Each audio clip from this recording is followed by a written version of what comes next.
पशुपालक मित्रांना माझा नमस्कार। पशुधन विकास या यूट्यूब चॅनलमध्ये आपलं स्वागत।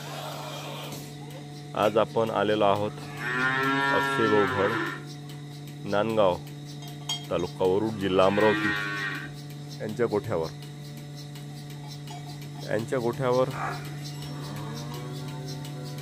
म्हैस आणि म्हशीवर केलेला मिल्किंग मशीनचा प्रयोग आणि अत्यंत साधा, सरळ आणि सोपा असा प्रयोग।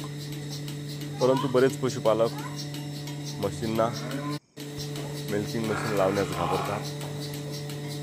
परंतु जोपर्यंत आपण मिल्किंग मशीनचा वापर म्हशीमध्ये, गाईमध्ये करणार नाही, तोपर्यंत आपण 100 लिटर, 150 लिटर, 200 लिटर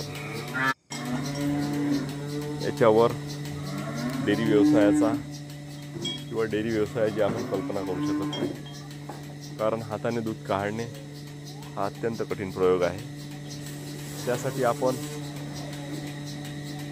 बिहारी लोकांना 18 ते 20 हजारापर्यंत आपण पगार द्यायला तयार आहे। आणि या व्यवसायामध्ये 18 ते 20 हजार रुपये बिहारी लोकांना दिले तर आपल्यासाठी काहीही शिल्लक राहत नाही। जमतेम आणि टोकावरचा आपला व्यवसाय आहे। परंतु मिल्किंग मशीनच्या माध्यमातून हा व्यवसाय अत्यंत सोपा आणि म्हशीमध्ये मिल्किंग मशीन खूप जोरदार प्रयोग।